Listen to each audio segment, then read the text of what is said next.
Hey, what is up guys, it's DarkraiTV here, and I attempted a Pokemon Y2 Nuzlocke. As you've seen from the title, I'm going to be playing through this Nuzlocke using flying type Pokemon only. There is quite a large selection of flying types, 13 to be exact in Y2, but their move pools are weak and most of these Pokemon are only attainable after the most challenging gyms, the Electric and the Ground Gym. Flying typing does however offer speed and powerful offense, so let's see what I can do. The flying type Pokemon available to catch are Unpheasant, Crobat, Sigilif, Swanna, Vespiquen, Drifblim, Pelipper, Gliscor, Skarmory, Mantine, Braviary, Altaria, and last, and definitely the very least, Delibird. The rules for this Nuzlocke are as follows. Number 1. All fainted Pokemon must be permoboxed. Number 2. No overleveling past the gym leader's ace, and for the Elite 4, the level cap will be the final member's Pokemon. Number 3. No in-game items such as potions are allowed, held items are fine though. Number 4. I must catch the first flying type encounter on each route. And finally, rule number 5. Extended dupes or species clause. For each route which is a flying type encounter, I may re-roll encounters until I find it, but I must catch the first flying type I find. This means that if there are multiple flying types on the same route, I must catch the first one I see. I'll have more on the rules in the description down below. Alright, before we get started, my recording corrupted, so just imagine me catching a Pidove with super luck and training him up to the level cap of the first gym. Alright, let's go. Here we go, Charon. I lead with my nearly leveled Pidove and start off by using Leer. I then go for 2 quick attacks and secure the knockout. Next up is Charon's Lillipup. I start spamming quick attack, but he keeps using work up, which could be very dangerous. I barely get it though, and we secure our very first gym badge. As there are no new encounters, we head straight to Roxy. She leads with Coughing, and I go for an Air Cutter, but I miss. I do get a crit on the next one though, so that's fair I guess. I go for one more and I get the win. Next up a Whirlipede. I have the typing advantage here, so this should be easy. I go for an Air Cutter, but I realize I'm slower. I brought an Oranbay with me however, and that roost plays out well for me as she protects. I then go for an Air Cutter and I win with the crit. 2 down, 6 to go. We then take a luxury cruise and make our way to Castelia City. While leveling up in the sewers, Dove finally evolves into a Tranquil, which significantly boosts her stats and makes her ready for the next gym. Before that, we find our second encounter, a wild Zubat. We give him the most creative name out there, Bat. Next up, we challenge the third gym, which we have typing advantage against, so this should be a sweep. Swadloon goes down to a single Air Cutter, and doubles up next. I get a crit with my Air Cutter, and after double is healed, I use Air Cutter to lower him and finish him off with a quick attack. Leavanny's up last, we get an easy one-hit kill and beat the gym. Now the real challenge begins. While doing some more training in the sewers, our Bat evolves into a Golbat, which is a long time coming. Right after this, we find our third encounter, a Swoobat. We manage to catch him, and we name him Furbat. Next up is the most annoying fight in the whole game, Colress. He leads with a Magnemite, who wants to keep spamming Thunder Wave. I counter this with a Taunt, but my typing is horrendous against him. I'm weak and he's super effective. After rinse and repeat Taunt, Air Cutter, and Roost, until I finally take him out. That was not fun. Klink is next. After taunting, I get paralyzed, but still manage to roost after. I start spamming quick attack as his special defense is pumped up, and I finally take him out and get the win. Steel and electric types are going to be a big challenge. After this fight, our Bat evolves into a Crobat. This speed demon will definitely be clutch throughout this playthrough. Then, deep in the sand dunes, we find a wild Sigilif who has a psychic typing, which is definitely a nice addition to the team. We name him Totem Bird. Next up, before fighting the electric gym, I want to try and secure this win, so I go looking for an encounter. I manage to luckily find a female Combi, and I name her Quenby. I evolve her as soon as I can, and now I feel ready to face the toughest battle so far, the electric gym. Elisa leads with a Mulga, while I lead with Totem Bird. I start off with Psybeam, and I get a crit kill. Next up, I hit my Psybeam on Flaffy, but I get paralyzed.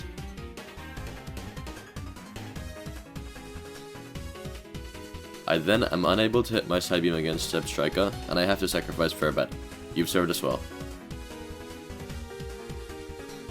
I send out Quemby and seal the deal with a Bug Bite.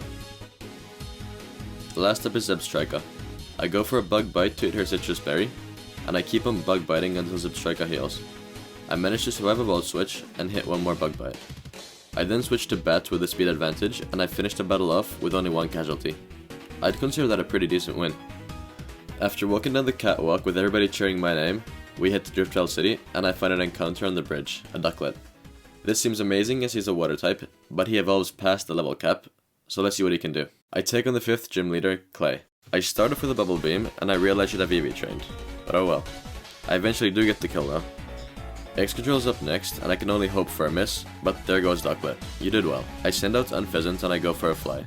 I keep on using fly, but I don't do enough damage. Crowbat's up next, and I lead with Confuse Ray. X-Control hits himself once, and I go for Acrobatics.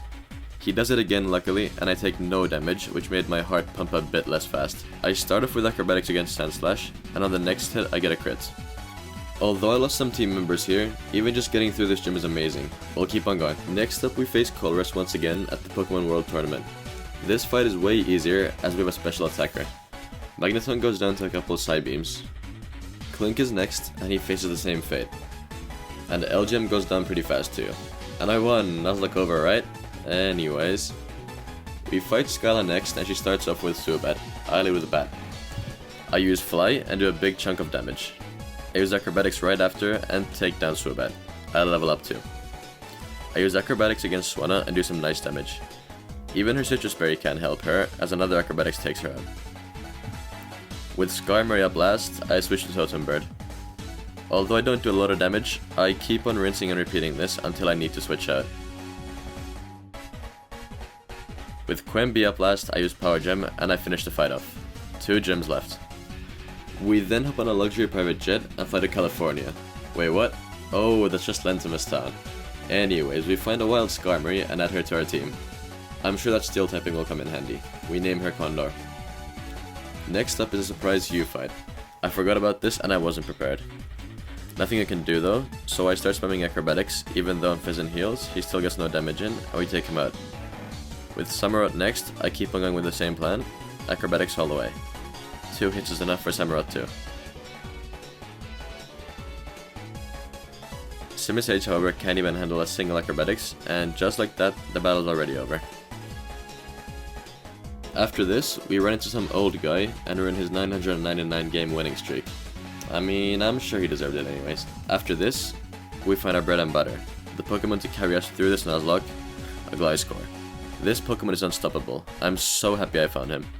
We name him Vampire. He has the ability Sand Veil though, which really doesn't do much for us, but hey, a Gliscor is a Gliscor, I really can't complain. With this new team member addition, I challenge the 7th gym. I messed up here and I forgot the level cap was 48 and not 49. I'm sorry. But hey, I don't think it would matter anyways after watching this fight. I lead with Ice Fang, and after missing, I take Druddigon out. Flygon goes down to 1 Ice Fang, and only Haxorus is left. I keep on using Ice Fang, but get forced out of play. I switch into Bat, and I go for Confuse Ray. He uses Dragon Dance, and he hits himself with boosted attack, and we destroy him with Acrobatics. 1 gem left to go. After this, Team Plasma freezes over the entire Unova. I mean, we'll have to see though, so I managed to catch a Remoraid for evolution purposes. I then catch a Mantike using a Master Ball, and I name him Manta. Then I start leveling him up. He evolves into a Mantine, and our team is beginning to look amazing. We then challenge the final gym leader, Marlin. I lead with Gliscor, and I go for Dig. He uses Shell Smash, and I finish him off with another Dig. Next up is Wailard. I start my setup with Swords Dance. I survive a big hit, and then one-shot Wailard. I'm already too bulked up, so Jellicent stands no chance either, and gets 1 hit. Here we come, Elite Four. As we see Team Plasma up to no good, I prepare for some big fights. I do some EV training to prepare Vampire for this, and it's time to face Colress. His Magneton has Sturdy, so I lead with X Scissor and then Dig after. This easily takes him out. As he too has Sturdy, I use the same strategy again. I then use Rest and wake up with a Chesto Berry. He has an Air Balloon, so I need to pop it with an X Scissor. I then use Dig and I take him out. Metang stands no chance against a Dig either. I switch out of Behem to not overlevel Vampire. I use Toxic and then switch to Condor. I keep switching to Stall, and then finally back to Vampire to finish the fight off. My issue now is that I need to beat Ghetsis, but I can't use Gliscor much or he'll be too overleveled. If that happens, I can't use him in the Elite Four, and that would be horrible. Let's see what I can do. I do a bit of switching against Charon to lower the XP gain by Vampire, and then I use Dig, X-Scissor, and one more Dig to take out the Beast. Ghetsis up next. He sends out a Cofagrigus against my Condor, and this is a very slow fight, so watch this montage of Condor Night Slashing.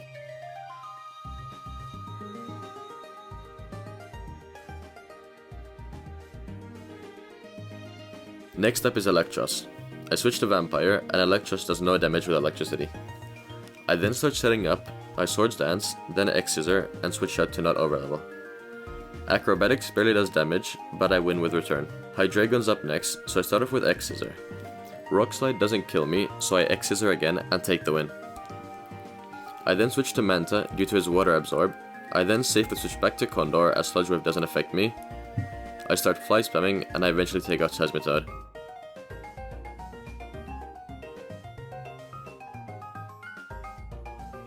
With Toxicroak up next, I go for another Fly. This is nearly a one-hit, so I fly again to utilize Leftovers. This takes him out. Only Drapion left to go. And as per usual, I continue Fly Spamming, and I take the win against Ghetsis. What a fight that was. After this, we find a Rufflet right before Victory Road. This Pokemon will become a beast. I name him USA Burb. I then verify all of my gym badges, and I head to Victory Road. Over here, I find a wild Altaria, and I catch her with a Great Ball. She'll be called Songbird. You'll only find the most creative names on this channel. After we secure the Altaria, our Rufflet develops into a Braviary, and our team is looking complete. Only one more barrier to go. Fellow YouTuber Twig387. Although his channel is great, in-game he is not. We crush Claw Unpheasant to try and lower his defense, and then use Fly for an easy takedown. I fly against Samurott 2 and get a crit one-shot. Next up is a Bouffalant. He doesn't stand a chance against Superpower. I then finish Shimisei Juff with one fly and end the fight right here. Good game, Twig. I'm feeling confident and challenge Marshall right away. I lead with Vampire and set up with Swords Dance. I then use Acrobatics to secure the one-shot. Conkeldurr faces the same fate and feints to 1 Acrobatics. Mienshao attacks first but doesn't do enough damage and gets taken down by Acrobatics. Sulk has Sturdy, so I go for X-Scissor, but I flinch. I repeat, and once I hit, I finish Sulk off with an Acrobatics. Pretty easy, am I right? Next up is Caitlyn. Here, I start setting up, but Musharna yawns. This is fine, but just annoying. I keep on switching out to PP stall here. Now this is content, am I right?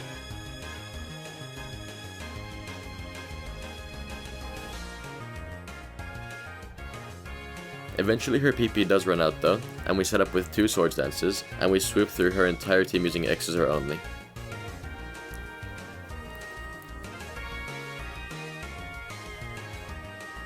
Grimsley's next, and guess what? I lead with Vampire. I flinch first, but then use Swords Dance twice after to set up. I then use X-Scissor for the one hit. Scrafty goes down to 1 Acrobatics, and with Crocodile up next, he faces the same fate. I blast his Bisharp, but he goes down to 1 Dig. 3 down, 1 to go. Shontol's next. I lead with Vampire and use Swords Dance. Will-O-Wisp misses, which is bad because I brought a Rawstberry. I then use Dig instead of Acrobatics and take Cofagrigus down. Chandelure also goes down to Dig, and my Rawstberry gets used up here. Perfect. Drifblim goes down to 1 Acrobatics, and just to be safe against Golurk, I switch out to Bat and then to Manta. I then double Surf, and just like that, it's time to face the champion.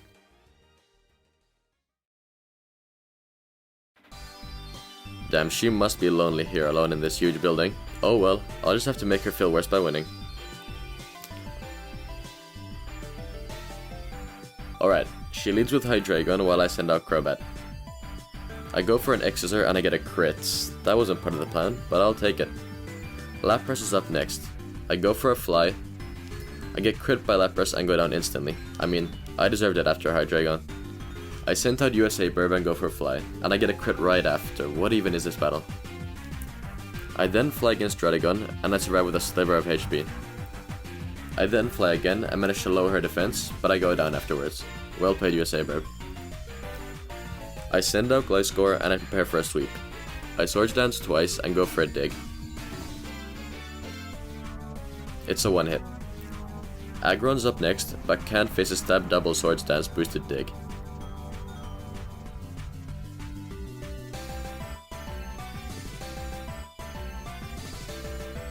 Archeops is faster and gets a crit on me, but this is good as it uses up my Citrus Berry and allows me to take him down with one hit using Acrobatics. Haxorus is up last. I barely survive, but so does she. I get taken out here, but send out Manta to finish the fight off with an Ice Beam. And we won! The Nuzlocke is over, and what a great battle that was. What I basically learned over this playthrough is that Gliscor is overpowered and nobody stands a chance against it. Thank you so much for watching, guys. If you made it all the way to the end of the video, make sure to leave a like and subscribe to my channel. I really appreciate you all for watching, and stay tuned for more content coming super soon. Peace out, guys.